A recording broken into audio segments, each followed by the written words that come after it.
Welcome back to this week's episode of the Let's Talk Social Innovation podcast. I hope you've had an amazing start to your week, but if not, we can kickstart that right here. I'm your host, Ian Kahinde, and here I have one of my longtime friends, co-founder of Black Lodge and post-genre entertainment, Adam Klenovich. Tell him what's up, bro. How you guys doing today? I don't know. How do you want to get started? I mean, you know how we always do it. We're just going to get started into your upbringing and what got you to where you're at. So take me from the beginning. Perfect. So pretty much all of everything that I'm doing now, my main interest in working and doing shows and art, graphic design, everything, in that type of creative sphere started right after COVID, or actually like at the beginning of COVID. I was a sophomore in high school. Everything got shut down. We had, countless hours at home, almost doing nothing. Everything was digital. We didn't have, you're not in class taking, classes, doing courses. So it was a lot of downtime. No one has really paid attention in online school. Yeah. I mean, to be honest, like we didn't really do anything. At least, I don't know. I didn't do anything on the, on that side of it. But, pretty much I had a lot of time and I was thinking, I was like, how do I come out of this, being a better person, having some type of skill and just being able to look back and say, I'm happy I did something instead of wasting it or playing video games or doing, whatever other kid was doing at the, that exact point. So I really wanted to start my own clothing brand. I called it Imperfect.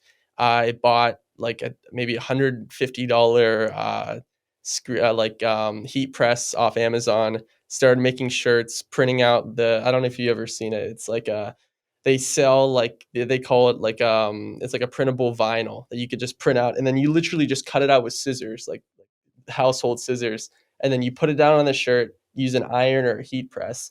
And then I just started making shirts and I got really interested in it and I met a lot of cool people. And I ended up doing a gallery whenever I was 17 in if you're familiar with Lawrenceville on Butler Street. We had it for a month. It was a really cool experience and we did that, and that was the first time I really had the opportunity to put a project together, to do the logistics of getting everything there, of doing the promotion, of working and doing all the getting all the resources for the clothing, all the blanks, doing the whole production. It was a big challenge, as being a 17-year-old and a junior, but it was really cool. And that was the one thing where I really got interested in being a part of, a group and a team and working with people. And yeah, and then since then, graduated high school, went to Robert Morris last year, ran D1 for them, and then also opened up a venue with some of my roommates last year, named it the Black Lodge. And then I've been doing that ever since. We've had probably over 60 different artists that have come through the house, coming from, local areas from different states like, West Virginia, Ohio, New York, all over the place, just to come and play in our little living room inside of our house. Living room is putting it lightly. I'd say it's like a whole setup stage and everything. Pretty much, yeah. It's kind of just, it's always morphing into its next kind of edition of what it's going to look like new signs. People are always drawing on the walls. We have cardboard everywhere. It's mainly just a space which is, very plastic. You could change it. You could do whatever. I mean, it's just, we don't even have couches in there anymore. All we have is like little chairs and a drum set. I mean, that's how the way it looks during shows is usually how it looks like 24/7 at our house. It's just, that's the house we live in. We live in a venue and it's pretty freaking awesome. What's that like? It's cool. I mean, all my roommates are musicians. Isaac, Malcolm and Duncan, they're in Histrionic and Mr. Doctor. It's great. Everybody is, with the mission of hosting shows and just, living a little bit, unconventional with having a venue in our house. Like nobody complains. It's an awesome thing and everybody loves it. We have between usually 70 to 110 people every single weekend in our house. You get to meet people, you get to, make new relationships. You get to see your same friends. You're there every weekend. Isaac, doing the photography. It's a really cool kind of community that has just grown together. And people that you never even talked to who would come to the house, come to shows, are now some of your best friends. I met my roommates Malcolm and Duncan at house shows just in Oakland, just in Bates Box and the old venues of the day. But yeah, it's a really cool thing to be a part of, and I've made most of my friends, including you and other people, just by being at the house and doing it. So it's a really cool thing. So my question is, what first started the idea of Black Lodge? I mean, I had been going to house shows, house venues, DIY stuff. When I was a senior in high school, I pretty much came up every single weekend and went to shows just with, some of my friends and stuff like that. And whenever I moved to Oakland, I was like, we have a house. We used to have a stage outside. Did you ever end up seeing that? I did. Yeah, Yeah. you've been there. Yeah, we had a stage. I built it on the hillside, which was highly illegal. Which I'm okay to say that now because it's taken down. The city gave us a cease and desist to tear the whole thing down. Here. So yeah, you can't get us in trouble anymore because we've already gotten in trouble. But yeah, we built that on the hillside, put it up, hosted shows, rebuilt it. And on the day I rebuilt it, 2 days later, it got shut down by the city. 3 police officers came to the house and shut it down. Yep. Unfortunately. But we still do everything inside. We haven't had complaints yet, so please don't call the cops and try to get us in trouble. But it's been a great thing, and we've hosted every single weekend since September 1st. And we want to keep doing it until, maybe even another year. Who knows? It's a really dope thing. So why do you still do Black Lodge? I just do it mainly as kind of, I don't want to say like supporting the culture or something like that, but it's mainly a thing to continue this, this cycle of allowing newer artists, allowing people who want to be a part of the scene. Like we had last weekend, 2 bands that have never played in Oakland come and play their first show. One was actually a high school band. And it's just a really cool thing to try to get more people integrated. And it's at this point, very low maintenance. I was talking about how everybody in the house is cool. It really doesn't cause a lot of issues. We, have a pretty decent cycle. Like you bounce the door. We have people that come and do photography. Bands come. Audio is all clean. Everything works pretty smoothly. So it's not super difficult to do all that. So it's kind of a thing where it's kind of almost began to run on its own, and to just have that be alive and allow people to come in there and use the space, to either get connected, to, have an experience with their fans, for new people that have never been to a show, which I would like to talk about later too, just the impact of just so many people that I've met that have come to shows and have been like, I've never been to this. This is a really crazy thing. Or people that have been integrated into the scene are like, I knew nothing about this. Mm-hmm. And I spent years, my freshman, sophomore year, going to like frats or other stuff, and I found this and I love it. So I think it is a really cool thing just by showing people that this is an alternative to just going and partying or doing other stuff on the weekend. Because I used to do that, and it's a much better. It only goes so far. Yeah. Like it's funny because I had Chloe on last week. Yeah. And we were talking about how in Oakland there's basically nothing to do other than watch sports and drink. And it's like the vast majority of the college population is not supposed to be drinking. Well, obviously, we're not. I don't drink. I'm under 21. Yeah. Yeah, don't drink. Under 21. Never think about doing that. Never had a beer. Yeah. But it's great to be able to have a music scene that we can consistently pop out to, build rapport, camaraderie with the people who go there. So. Yeah, it's just satisfying. To be able to go and enjoy live music is, at least to me, more stimulating than, other alternatives. It's a great thing. And I think a lot of people, like I was saying, as they kind of see that this is a real thing and there's stuff happening every single weekend, it turns into like, you don't have to wait for somebody to like, oh, there's a, text you and say, oh, there's something happening or You're whatever. Just like, I'm going to go there. You want to come? It's always happening. You could follow the pages. You could see when there's a show every single weekend, every single Friday and Saturday in Oakland. So there's always stuff to do.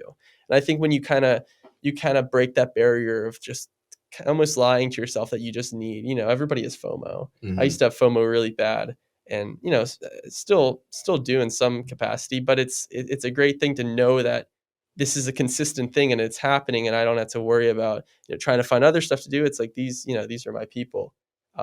This is my community with everyone. And I feel like a lot of people could relate to that. What's it like collaborating with the bands? It's really cool. I mean, you meet people, you talk to people share different experiences with. Like just talking to people where they're from. A lot of people come and I'm like, where are you from? And say, oh, I know somebody from here, and we knew somebody that we went to high school with, or all this different stuff. And it's like you slowly begin to realize that everybody's a lot closer than It's a really small world. yeah, it really is. I mean, it's crazy. I mean, everybody has that stuff, but it's very apparent, at least in this scene, where everybody kind of knows each other. Mm. It's a really funny thing. Like a lot of the people that I work with, like before I even began like collaborating or like meeting them, it's like, oh yeah, my roommate lives with you, or like or I went to high school with this person, or we're really good friends. It's like everybody's connected. It's a really cool thing. Yeah. So getting into the other venture of post genre, could you tell us more about that? I'm sure a lot of the people watching and listening to this probably never heard of post genre, so introduce them. Yeah, I mean, I don't blame you. I mean, we're still like it's very much so in the beginning of all of the stuff that we're planning. Very much so like the developmental stage of everything that we're trying to put together. But post genres, its main mission is to kind of connect the Oakland music scene, the community, with the greater Pittsburgh scene, in the ideal ending of trying to get an actual venue, or getting a more stable way of hosting shows. I mean, like I was saying about how we built a hill, built a stage on a hillside that is extremely illegal, not without a building permit or anything like that. So for us and other people to be able to host shows, there needs to be a safer way of doing it, a Mm. way that you're not liable for the lives of others, by having insurance, and having safer spaces that don't get super hot, that aren't dangerous in basements where you could hit your head and Mm-hmm. get injured. And that's the hope of it, is to try to elevate the scene by creating an actual platform for these musicians, physically, by actually going to a venue and not having to deal with the liabilities and everything like that, as well as digitally, by having stuff like we already do. We take photos, we're doing a live sessions, like Chloe probably talked about it because her screening was before the last one we did on Saturday, but we're right in the middle, almost halfway through our it's called Live from Oakland Music Moves Forward. It's a 5-week live music series where we're doing a live album with 3 bands every 2 weeks. And so that's the start of it, of going and having, like, we had, I think, probably 5 to 7 people last weekend taking photos, doing film, all that type of stuff that we're going to eventually release, and then have, everybody that could listen to it. You could find it on Spotify, you could find it on these other places. And that's just the start of actually getting together, a media kind of operation to be able to capture the scene, and as well as, promote it and get more people involved. To me, that sort of sounds like Tiny Desk. Yeah, I mean, that's kind of the premise of it. I mean, it was just a live, recording of an album, as well as having an in-studio audience. And we sold 110 tickets last weekend, and it was awesome. It was really, really a great scene. By being able to charge people, $10 in a scene where, most house shows are 5, it's really telling of that, people are willing to pay more for a better experience. People are willing to pay more for a safer experience as well, like I was talking about, in comparison to basements and other type of DIY venue setups. And I don't know if you saw some of the photos. I mean, Mark from 8 Track and the rest of the team, Liam, Ian, and the other people that help out. It's a really crazy thing when you go to a show in Oakland and see the lights and see everything, just in the sound, everything looks amazing in comparison to typical venues. It's Mm-hmm. really, really, night and day. I mean, there's definitely a place for house shows, but there's also the place for having something that's more professional, more built up, and like you were saying, safer, less liability. Because I feel like house shows are good because you have a low barrier of entry. It's usually like $5 or less to get in. It's just running off vibes. There's like no like dress codes or like anything going with that. So it's like you just like come as yourself, just have a good time with the people around you, versus having something more built up where it's like expectations are higher, you're putting more money into it, you're in a more professional space, and you're there to consume music Yeah. and, you know, take it in with people around you. Like completely different vibes, but I feel like they both have their own place. Yeah, and the greatest thing about it too is that with the creation of an actual, like consistent venue, on a more professional note, that doesn't mean that, house shows die or that Mhm. ends. That actually means that they're able to, kind of grow. If you have something that's pulling a lot of the attention and more people, there's 30,000 people at Pitt, and there's how many other people, living in the area that don't go to the university. Getting those people to be aware of it by having an actual venue to see that, not everybody could play every single weekend. There's going to be, limited spots. So having people start up their own venues because, they want to add to the scene, and there's, more demand for artists to be able to want to go out and play. So that's kind of the hope with that, is that something like a more professional venue would actually be able to grow the house show scene as well by, it wouldn't necessarily destroy it. It would just get more people involved, which is the hope. So my question is, what is the end goal for post genre? I mean, the end goal, one of our goals, like I was saying, is, to get a physical venue. The other goal is to mainly connect Oakland scene to the Pittsburgh scene and get these artists to collaborate with, musicians from all over the country. Being able to have a platform where other larger musicians are able to see it and, recognize it and see the actual potential that Oakland has opens up doors for so much. I mean, for a band, a smaller Oakland band, to be able to connect with a little bit of a larger band and maybe go play a show at another venue in Pittsburgh, or be asked to do, an opener on a tour or something like that, that could change somebody's life. I just, we all see the potential in connecting Oakland scene with the impacts it could have on, the connections with these artists, with being able to meet other people and get gigs and, just grow their followings in general.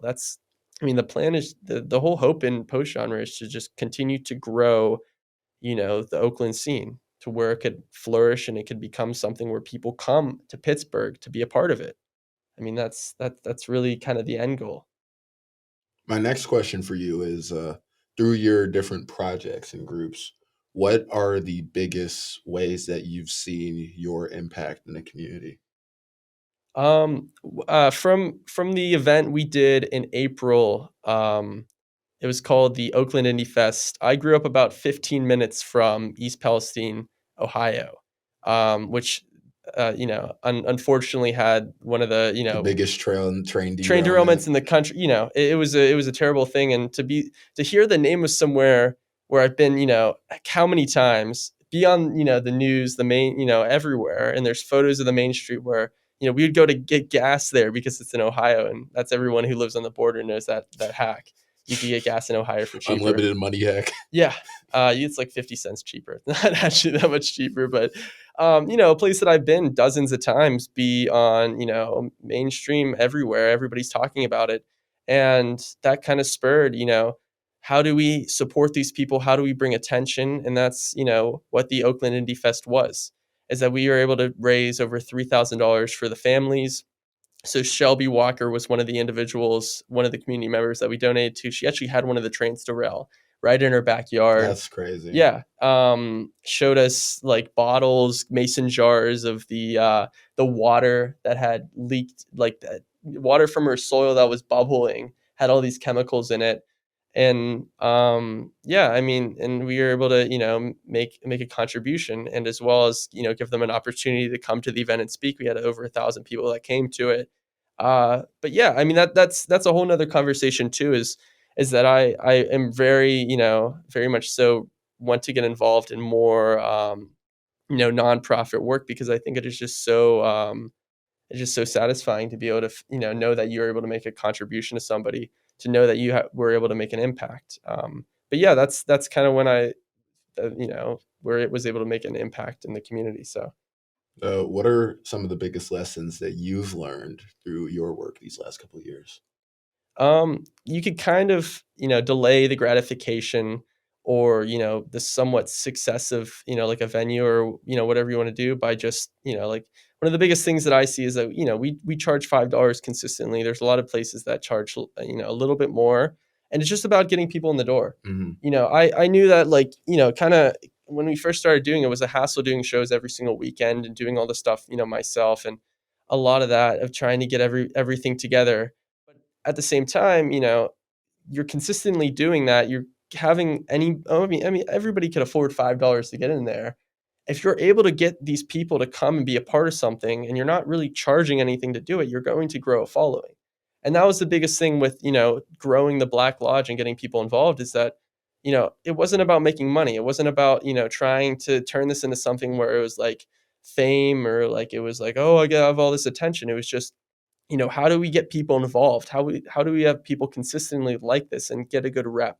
And don't make people mad. It's just, have it be cheap, have it be, the bar of entry be very, very low. Anybody could get involved. Bands could reach out and we could get them booked. It's a thing where you just kind of have to take, a little bit of a loss and just allow, room to grow, to be able to have it, reach the kind of point that you wanted to get to. But yeah, that's the biggest thing, is just kind of delaying that and allowing something, taking, like I said, taking a cut to be able to, give it time.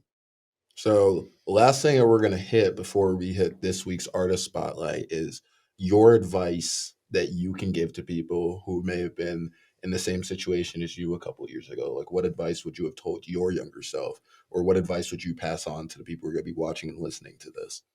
My biggest thing is, you just never know what's going to happen. I mean, I kind of, not to say I knew that, but it's kind of a thing where you never know the type of situation that you're going to be in. You never know who you're going to meet, and try to be optimistic. But it takes work. It takes time. Just don't get, mad if something doesn't work. If you spend time building something and it doesn't work, that's fine. You just be happy that you at least try to do something. I mean, that's all that really matters. You're not going to get satisfaction from not doing something. So that's my biggest thing, is that it's okay to take time to work on something. It's okay to kind of, get out of your element and change everything up, just to be able to have, the opportunity to build something. That's totally fine. It might be unconventional, but that's totally fine.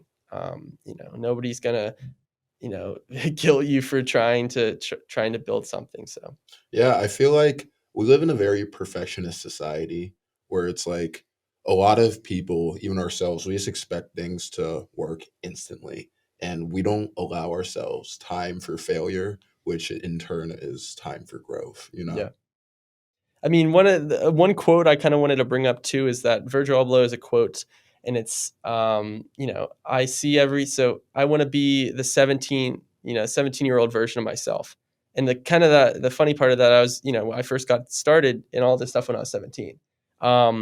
So it's kind of a thing, is that you always got to keep that in the back of your mind. Whatever's happening, whatever type of, environment or situation you're in, always kind of remember, that you could still do the stuff that you want to do when you're younger. And that's all the stuff I want to do now. I was 17, wanting to put together shows. I did my first show when I was 17 at one of my friend's houses. We built a stage in his backyard, had like 50 people come. It was really cool. But, everything that I wanted to do back then is, kind of coming true, because you're able to meet people, you're able to get resources, and now it's possible. Like I said, it just takes time. You could have a great idea, but it might not be ready yet. So That's some real talk, man. Now we're going to get into this week's artist spotlight, which is The Time That We Waste by Trip Lotus. I hope y'all enjoy.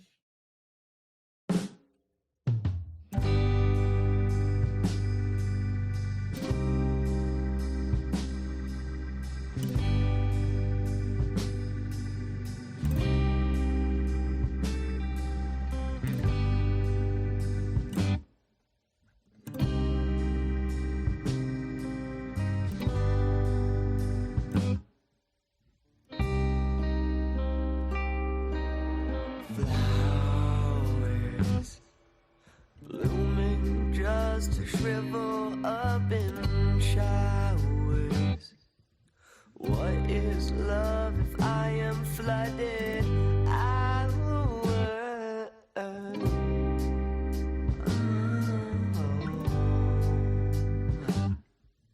That's just the time that we waste.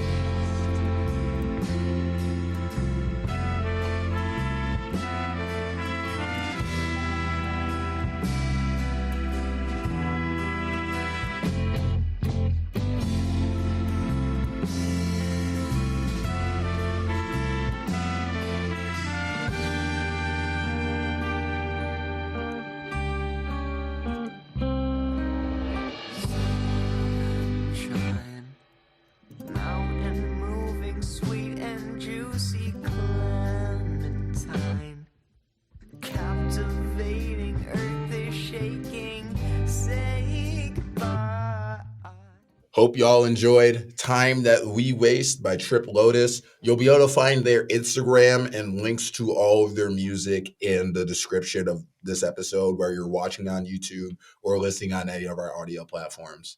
Now, getting into the second half of this week's episode, Adam is here to talk about the concept of self-trust. I leave the floor open to you. Thank you.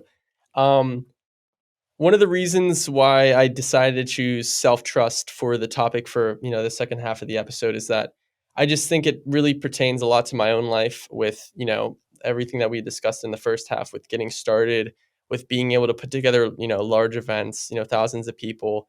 It's something that, I didn't really have when I was younger. And, thinking of even some of the events that I've been able to put together with, the help of others, like the Indie Fest and the Block Party.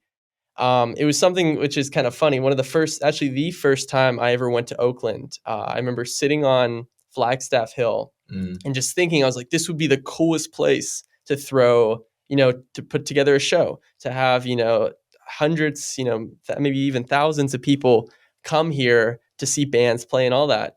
And it came Became true. reality. Yeah, it came true. We, had over 1,000 people that came out there for that event. It was awesome. But, that was something where, I literally didn't think that would ever be possible. I didn't know how to do that. I didn't know how to put in a special events permit. I didn't know how to, organize, stuff with beneficiaries or, fundraising or, set up websites or anything like that. I just think it's very important to, kind of open yourself up and just think, this may go terribly wrong. I remember the night of that, before that event, thinking, if nobody comes tomorrow, this is going to be really bad. Money pit. Yeah. I mean, we had like $7,000 in sponsorship that we were paying for, audio, staging, film, all that different stuff, that if it rains, which I hate the rain because that could, almost end anything. But, if anything goes wrong, that's $7,000. That's relationships, connections, just down the drain. Mhm.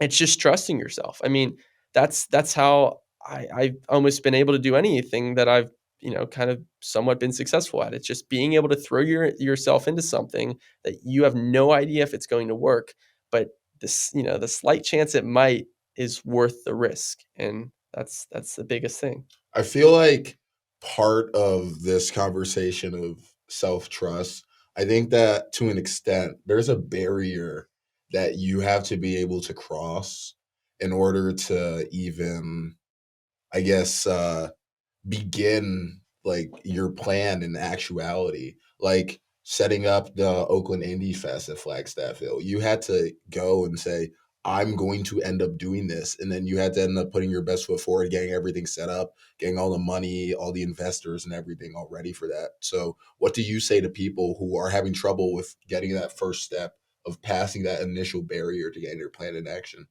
I mean, just honestly, just talk to people.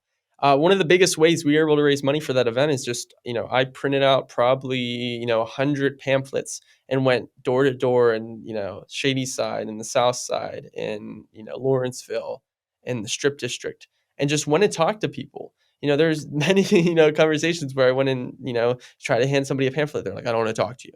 Stuff like that. But you need to go out. I mean, raise thousands of dollars by just going and having conversations. You talk to somebody for 15 minutes. They might not give you anything or want to support, your mission, but you're still getting it into the minds of these people. But that's the biggest thing. Don't be scared of, failing. Don't be scared of just going out and just talking to people. Like I was saying earlier, you're not going to be satisfied for doing nothing. But yeah, I mean, the like what you just said, it's that barrier. If you aren't comfortable with doing that, if you're just like, I'm going to spend 30 minutes walking around, nobody's going to like it, then, you just got to kind of reevaluate and just try to think, how are you going to reach that point? How are you going to cross that barrier? And, that took me a lot of time. I would never be able to do that when I was younger. If you told me that you wanted me to go out and talk to like 100 businesses in the next, couple hours, I would be super scared. I would not want to do that. It does take time. to be able to, get comfortable with that type of stuff. Honestly, one of the bigger things that I've learned, like in relation to this topic, is that it's not about what you know or what you do, but it's about who you know and like who you meet along the way. Because it's a lot of these connections that you're making with people, they're the way that you end up being able to put your plans into motion and like actually get done what you want to do. It's not about like what you learned in school or what you learned in your past or whatever. It's about the people that you know who can put you in better positions to get things done, you know? Of course. I mean, like post genre, how I became, I didn't start it. Eli Alfieri, he started it. One of the ways I met him was just by, talking to him at shows at my house. And then, just wanting to go get coffee and talk and go to Panera. And then, him helping me, he was, helped me get thousands of dollars, to be able to put that event together by his own connections. I mean, you just, you might not meet the right people in the first time, putting this type of stuff together or, trying to build something. But like what you just said, it's about connections. It's about, it's about just meeting the right people, and they could take you very far. And, everything we're able to do is, part of, relationships, he has with the PID, Pittsburgh Innovation District, who's, partnering with us to put these events together. And it's like almost all the puzzle pieces come together, and it's just, it's magic. It's a really beautiful thing when that happens, but it takes years. I've been wanting to, like I said, I've been wanting to do this when I was since I was 17, wanting to open a venue, wanting to host, wanting to do all this different type of stuff. And it's taken 3 years, which, isn't really a long, time for, how satisfying this is, but, some people it is.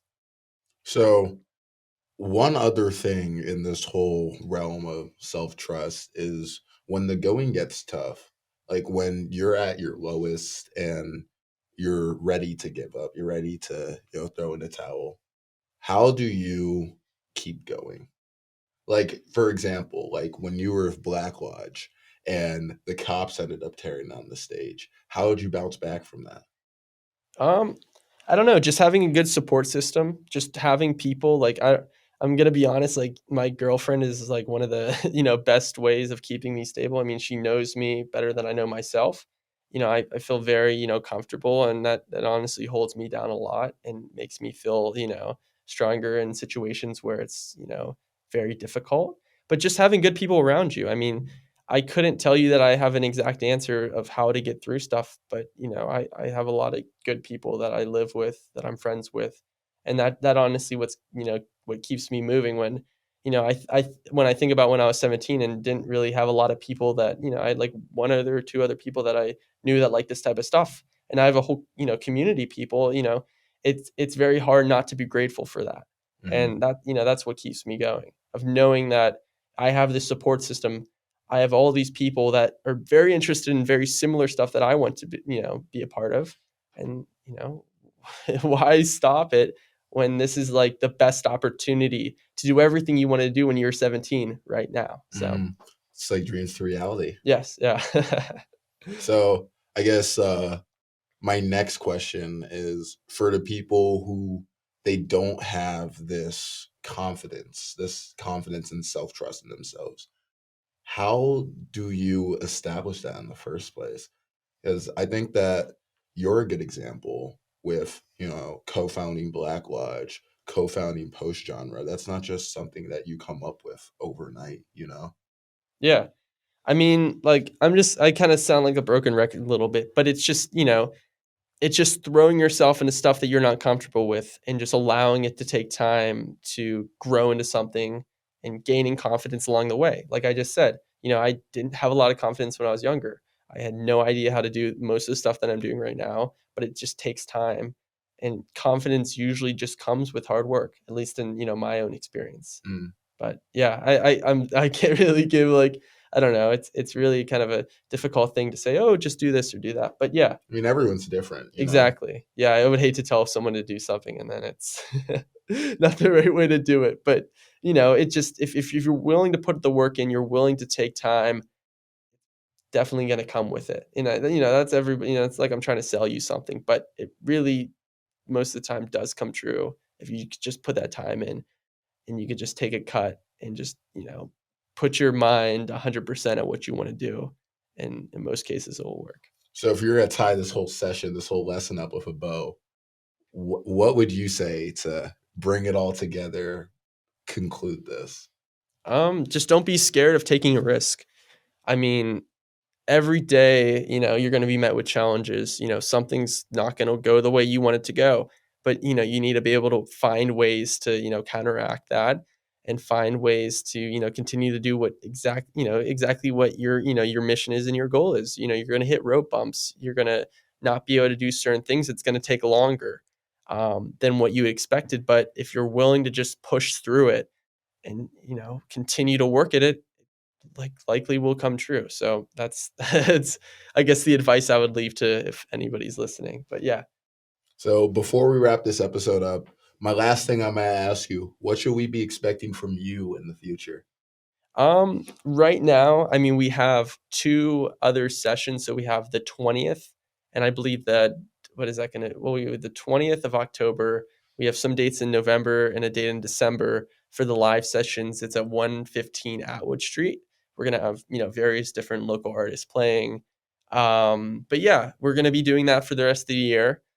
I'm not really sure what we're going to be doing next semester, but we're going to be doing a lot of cool stuff in regards to the Live from Oakland. Hopefully something in the spring of a live event, probably a little bit, before finals or something like that. And then also everything at Black Lodge. I mean, we're like I was explaining, every single weekend want to host shows. If you're interested in playing, just send us a DM. We're trying to get new people involved, people that who haven't played before. So just shoot us a DM or a text or whatever, or an email. But yeah, I mean, just consistently doing what we're doing until it could grow into something greater, and continuing to grow the Oakland scene. So you'll be able to find everything between Black Lodge and Post Genre. All their socials and websites will be in the description of this episode. But before we get out of here, just wanted to pass this on from my friends at the School of Social Work. Thank you. Dr. Toya Jones, she has her own podcast called Healing Overflow with Dr. Toy, going through a lot of his self-healing journey and social work things and whatnot. Definitely check in with that. I will be linking the YouTube channel and her link tree in the description. But before we get out of here, Adam, is there anything else you want to say to everybody watching? Just come to shows and have fun. Oakland's a great place. There's a lot of great people here, and like I said, you're never going to know who you're going to meet and where they could take you. So it's a great community to be a part of. I can definitely co-sign that one. Yes. Yeah. Just a reminder, guys, this is Adam Klenovich. I am Ian Kahinde, host of Let's Talk Social Innovation, and I'll be seeing y'all next week. Peace out. Peace.